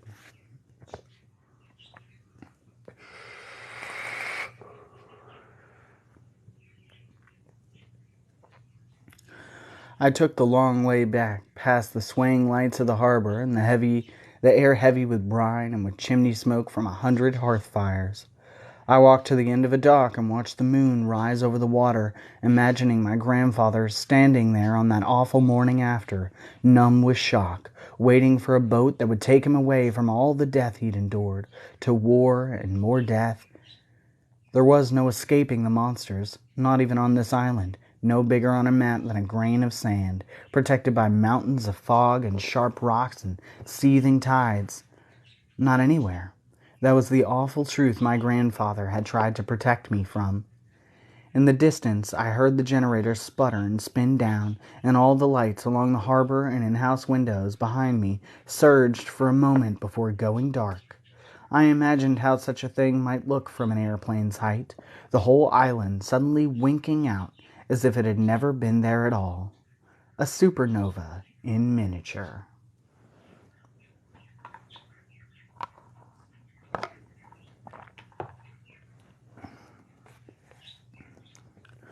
I walked back by moonlight, feeling small. I found my dad in the pub at the same table where he'd been, a half-eaten plate of beef and gravy congealing into grease before him. "Look who's back," he said as I sat down. "I saved your dinner for you." "I'm not hungry," I said, and told him what I'd learned about Grandpa Portman. He seemed more angry than surprised. "I can't believe he never brought this up," he said. "Not one time." I could understand his anger. It was one thing for a grandparent to withhold something like that from a grandchild, quite another for a father to keep it from his son, and for so long. I tried to steer the conversation in a more positive direction. "It's amazing, isn't it? Everything he went through?"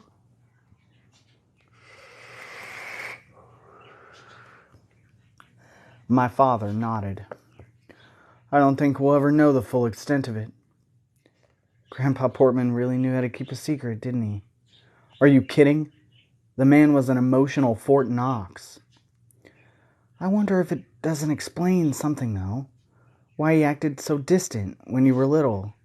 Dad gave me a sharp look, and I knew I needed to make my point quickly or risk overstepping. He'd already lost his family twice before, once in Poland and then again here, his adopted family. So when you and Aunt Susie came along... "Once bombed, twice shy? I'm serious. Don't you think this could mean that maybe he wasn't cheating on Grandma after all?" "I don't know, Jake. I guess I don't believe things are ever that simple." He let out a sigh, breath fogging the inside of his beer glass. "I think I know what all this really explains, though. Why you and Grandpa were so close." "Okay." "It took him 50 years to get over his fear of having a family. You came along at just the right time." I didn't know how to respond. How do you say, "I'm sorry your father didn't love you enough" to your own dad?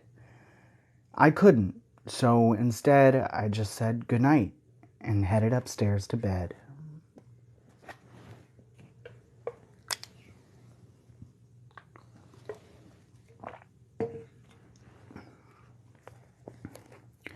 I tossed and turned most of the night.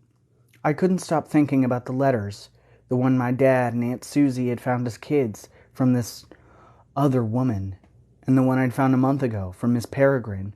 The thought that kept me awake was this. What if they were the same woman? The postmark on Miss Peregrine's letter was 15 years old, but by all accounts she'd been blown into the stratosphere back in 1940. To my mind, that left two possible explanations. Either my grandfather had been corresponding with a dead person, admittedly unlikely, or the person who wrote the letter was not, in fact, Miss Peregrine, but someone who was using her identity to disguise her own.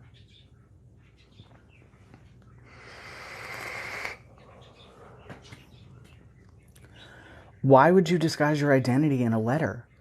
Because you have something to hide? Because you're the other woman? What if the only thing I had discovered on this trip was that my grandfather was an adulterous liar? In his last breaths, was he trying to tell me about the death of his adopted family or admit to some tawdry, decades-long affair? Maybe it was both, and the truth was that by the time he was a young man, he'd had his family torn apart so many times he no longer knew how to have one, or to be faithful to one. It was all just guesswork, though. I didn't know, and there was no one to ask. Anyone who might have had the answer was long dead. In less than 24 hours, the whole trip had become pointless. I fell into an uneasy sleep. At dawn, I awoke to the sound of something in my room. Rolling over to see what it was, I bolted upright in bed. A large bird was perched on my dresser, staring me down. It had a sleek head, feathered in gray, and talons that clacked on the wooden dresser as it sidled back and forth along the edge as if to get a better look at me. I stared back rigidly, wondering if this could be a dream. I called out for my dad, and at the sound of my voice, the bird launched itself off the dresser. I threw my arm across my face and rolled away, and when I peeked again, it was gone, flown out the open window. My dad stumbled in, bleary-eyed. "What's going on?" I showed him the talon marks on the dresser and a feather that had landed on the floor. "God, that's weird," he said, turning it over in his hands. "Peregrines almost never come this close to humans." I thought maybe I'd heard him wrong. Did you say peregrines?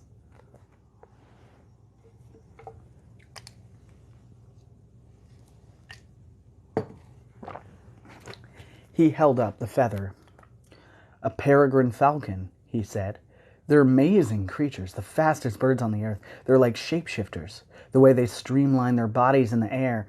The name was just a weird coincidence, but it left me with an uncanny feeling I couldn't shake. Over breakfast, I began to wonder if I'd given up too easily. Though it was true that no one left alive whom I could talk to about my grandfather, there was still the house, a lot of it unexplored. If it had ever held answers about my grandfather, in the form of letters, maybe, or a photo album, or a diary, they'd probably burned up or rotted away decades ago. But if I left the island without making sure, I knew I'd regret it. And that is how someone who is unusually susceptible to nightmares, night terrors, the creeps, the willies, the seeing things that aren't really there, talks himself into making one last trip to the abandoned, almost certainly haunted house, where a dozen or more children met their untimely end.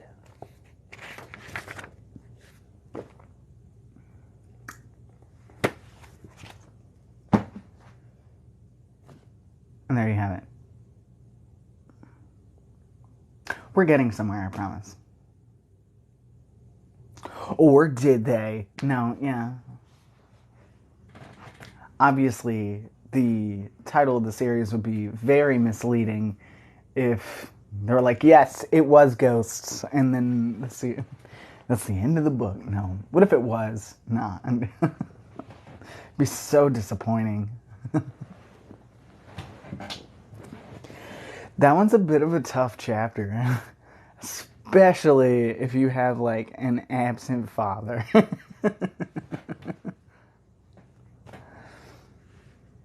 Be the shortest book ever. It'd be a novella. That's what it would be. Be a short novella. Then again, considering that the first Johannes Cabal story was actually Blustery Day. That's why that series was written. It was based off of one story, what was supposed to be one short story called Johannes Cabal and the Blustery Day. So, the more you know. That was a good chapter. Hello, good to see you. Huge abandonment issues right here.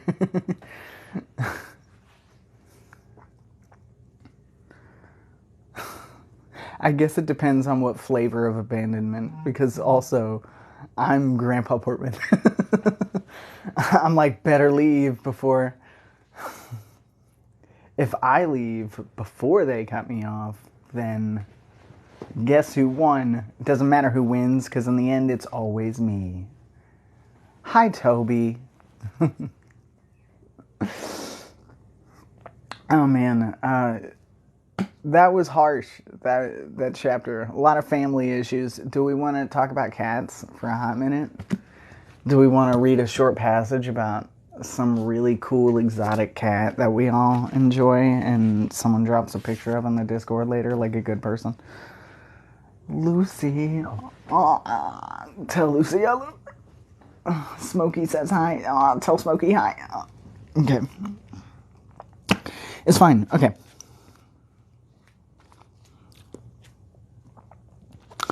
All right, we're gonna do the fishing cat. Thank you. The fishing cat is the official animal of the Indian state of West Bengal. As its name suggests, it lives along waterfront regions and catches fish as its primary prey. Because of this specialized behavior, there are small pockets of fishing cats found in a huge range along the edges of the Indian Ocean. Adult fishing cats live alone and go fishing or hunting at night. In addition to almost anything that lives in water, the fishing cat will hunt and eat almost anything on land too, including birds, wild pigs, dogs, snakes, and even carrion. When fishing, they dive into the water and swim after their prey, which includes fish as well as crustaceans, water snakes, frogs, ducks, mollusks, and snails. The most interesting part is that the fishing cat doesn't seem to have any special adaptations to help it with fishing or swimming. Its teeth are normal or even small among the wild cats, not large enough to easily grab onto wiggling water creatures. Its fur isn't water resistant like that of a chartreux domestic cat. Evolutionarily speaking, the fishing cat just seems to be a wild cat that decided to fish, and it's successful despite having no particular advantages. The fishing cat is considered vulnerable, and its population is falling due to destruction of wetlands. Yay, fishing cat. We'll have to find a less blurry one. That's kind of nuts, though. It was just a fish. It was just a cat that's like, I want to fish. And then everybody was like, nah, not you, cat. You need special fur, better fangs. And it was like, nope, gonna fish. Adorable. A baby. Okay. That was fun. I love water cats. I love cats that like water because they're always so like stupid about it. Cats that aren't afraid of water or like even like water are still really stupid. Like they're just so dumb about it. Like you'll just see one that's like pawing water in a bathtub, like a full bathtub, and they're like, "This will be fine. Definitely not slippery. I won't ever fall off." And then they're like, "Foot-dunk," right in the tub, and then they freak out. Like, I love watching a cat do that. I love a good cat falling in a bathtub video. It's one of my favorites.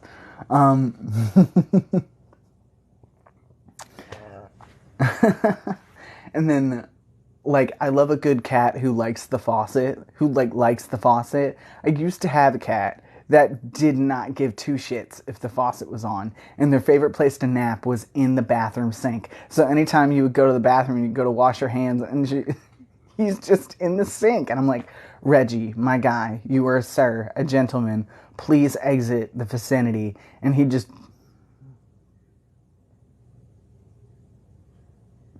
look at the faucet because he knows what you want. So he'd just look at the faucet and then look at you and look at the faucet and look at you and wait.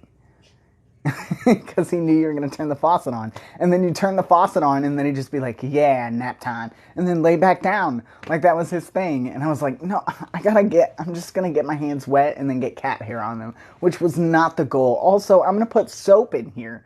You can't sleep here.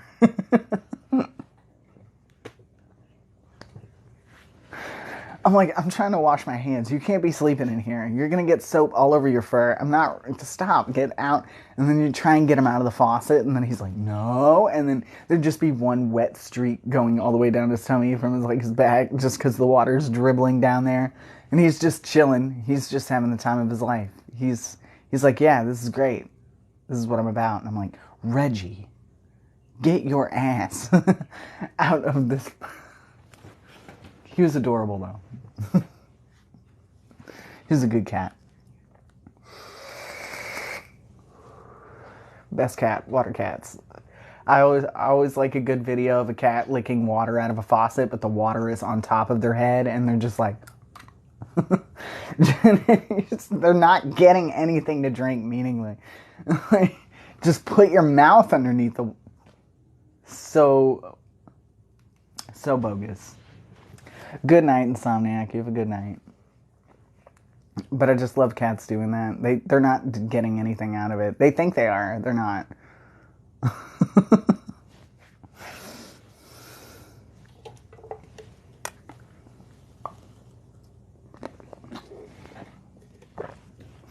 Pond hates water, though. Pond doesn't like water. She hates it. Every time we have to give her a bath, we're like, we're sorry. We're very sorry. Unless she's drinking it out of her water bowl, she does not like it. So, like, anytime... She doesn't even like going in the bathroom. That is the one area in this house she will not proactively go. Every once in a while she will if one of us is, like, in there. But if you try and take her into the bathroom with you, she'll freak out because she thinks she's getting a bath. So you'll, like, walk her towards the bathroom and she will flip and jump off the back of you to get away from the bathroom. She's like, no, I have to escape. But she will proactively go in there if you're in there for too long and she needs you to leave. She'll try and scream at you to leave, to go to a different room that she prefers you to be in. She straight up tries to boss us around. Like, she'll just be like, I need you to leave this bathroom and I need you to go sit down promptly in the living room so I can rest on your lap. Please, Kay, thank you. And she'll say it very loudly and vehemently at you in the bathroom. And the other day, Dave was taking a shower, and Pond came up to the side of the shower and was screaming at him to get out. So he picked her up, put her in the shower for 5 seconds, and then put her back down on the floor, and she, like, Scooby-Doo'd out of the place.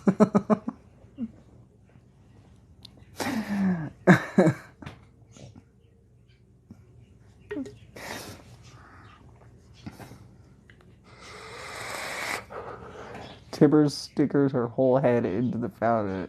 Oh. Yeah, I love cats that do that, man. Like, whenever they're just like, I'm just gonna swipe it, and then I'm just gonna, like, stick my whole... They're so cute. They're so cute.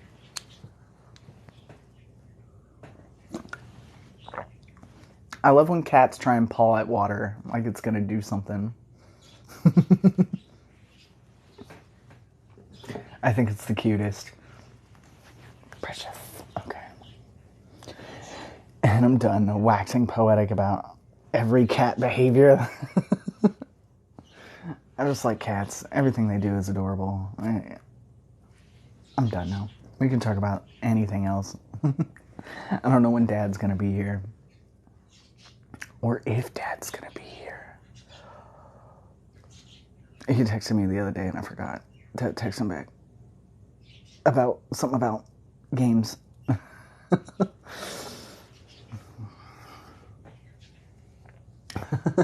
I could talk about my cat all day long, so we probably shouldn't encourage that. We'll never talk about anything else. We love cat content. I had some cat content lined up that I wanted to do today, and I didn't get to do it. But I was going to do some stuff with Pond just to be fun. And I was like, this will be like a fun time. I would spend all day annoying my cat with everything.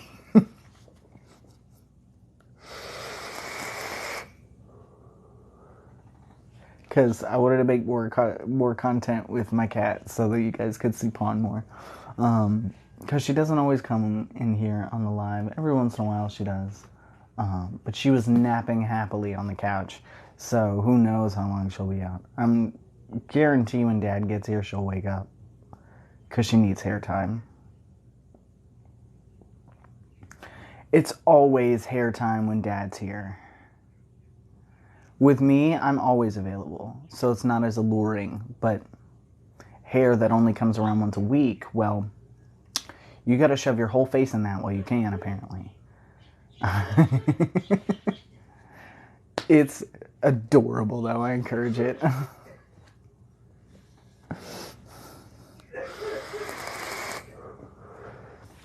For everybody that didn't see that was in the Discord the other day, Pond, normally we have to put a flea collar on her at least once a year, especially while it's a little bit warmer, and she slipped out of it and lost it, and I don't know where it is. And so I was like, well, I'm going to get her a regular collar because we don't really need the flea collar as much right now. So I was like, I'm going to get her an actual collar because she's got all the danglies on there now. We got her a little tracker thing that hangs on her collar. And Ray got the tag that says Internet Famous on it, and I love it. And so I was like, I'm going to get her an actual collar that can, like, hold, like, weight on it. So I got her a purple collar, and, and I put it on her, and she hates it. She was mad at me all day yesterday. She was like, I'm going to go lay on the couch cushion directly next to you and glare at you the whole time. And I was like, you can sit on my lap. She normally sits on my lap when I'm playing a video game or chilling in there, and I'm like, you can come sit on my lap. And she's just like, you think you get lap time after this? I'm like, it's one collar. It's one time. Not like it.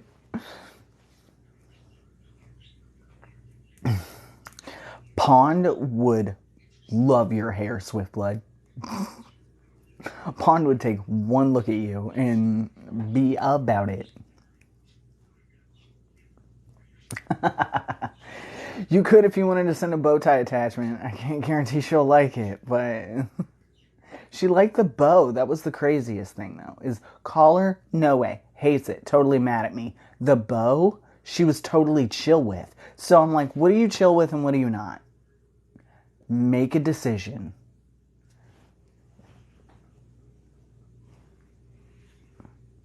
You were chill with the bow.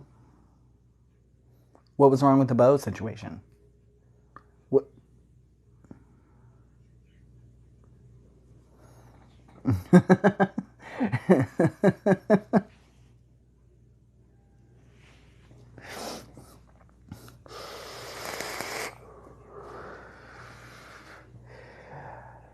They're gonna fight.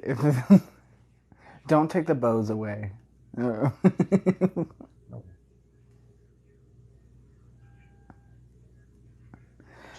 Yeah, I just don't understand what change. The collar isn't that much heavier. It's a collar. It's supposed to make things easier because I thought there was like maybe just too much strain on the flea collar because the flea collars aren't really like girthy. They don't hold like a bunch of, and granted the tags are really small, like the internet fan. It's not heavy or anything, and neither is the one with her name on it with her phone number on the back. The heavy one is the one that we got recently, and it's like a black keychain. Maybe like an inch long, and it's like a little black thing. And it has a battery in it, which makes it a little bit heavier. But it's like an alarm system. Like if, God forbid, Pond got out to go eat more grass, which is the main reason she escapes, is to go and try and eat grass. And we can't find her, or she wanders off too far, and we don't notice she's gone, because she is black like the night, and will sneak out of this house, and if we don't see her, it's an alarm system that's hooked up to our phones, so we can activate it, and we'll play a very semi-loud tone that we can customize to like hear her if she's around the house. And it also comes with like a GPS tracker that will just pull up on your regular like maps. Super nifty. Because everybody thinks that chips do that. Like when you go and get your animal chipped, that's not what that does. If you get an animal chipped, it just registers in a database. So if anybody sees the cat and brings it in to like the Humane Society, they check and see if a chip is installed and contact you that way. But the chip doesn't actually activate as like a GPS locator. Everybody thinks you can call the Humane Society and be like, yeah, where's my animal? And they're like, oh, sure, let's just pull that up. That's not how it works. So we actually did get something that works like that.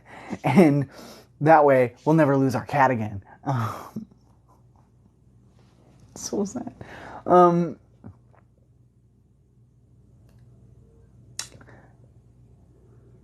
And she hates it. And I'm like, this is for your own good. Don't eat grass. I feel like Hank Green. Don't eat grass. Don't eat grass.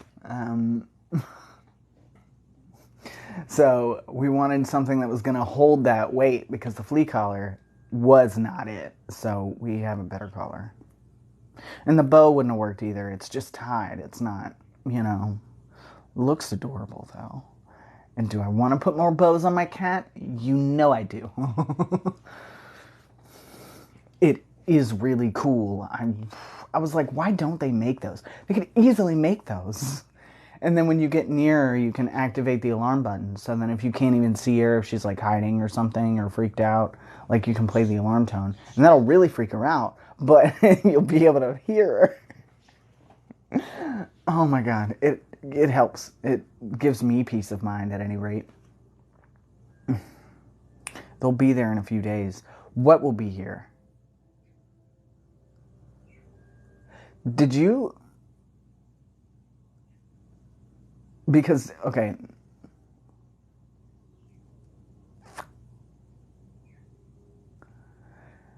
I feel like you're just gonna make Diana mad. You can't just take bows. You can't just take bows. Pretty sure that's their thing, and they're gonna be not happy. I'm gonna go into Discord. There's gonna be a blood feud over bows, and I don't think that's something that we're gonna be doing.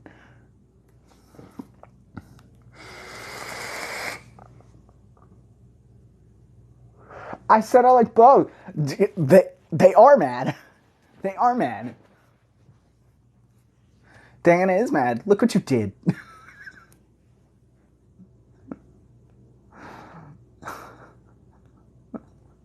Are you talking about I said okay or Diana said okay? Because those two things are not the same. I can say okay, I like bows for my cat. I didn't mean like go do it because they're gonna show up at your house. And oh my god.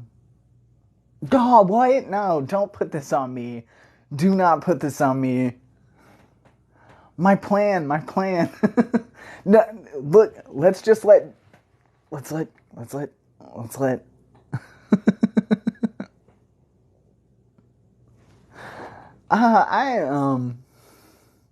wow, it's getting late, you guys. It's like 15 after. I think we maybe wrap this up. I know I have to use the restroom and get some more water and not think about bows for 5 minutes. I won't even think about yours. Oh my god. I knew it. I knew this would happen. Okay, we're gonna I'll see you guys in the Discord and maybe next week, Tuesday at 8, if everything isn't burned down. Good seeing you guys. I gotta get the hell out of Dodge.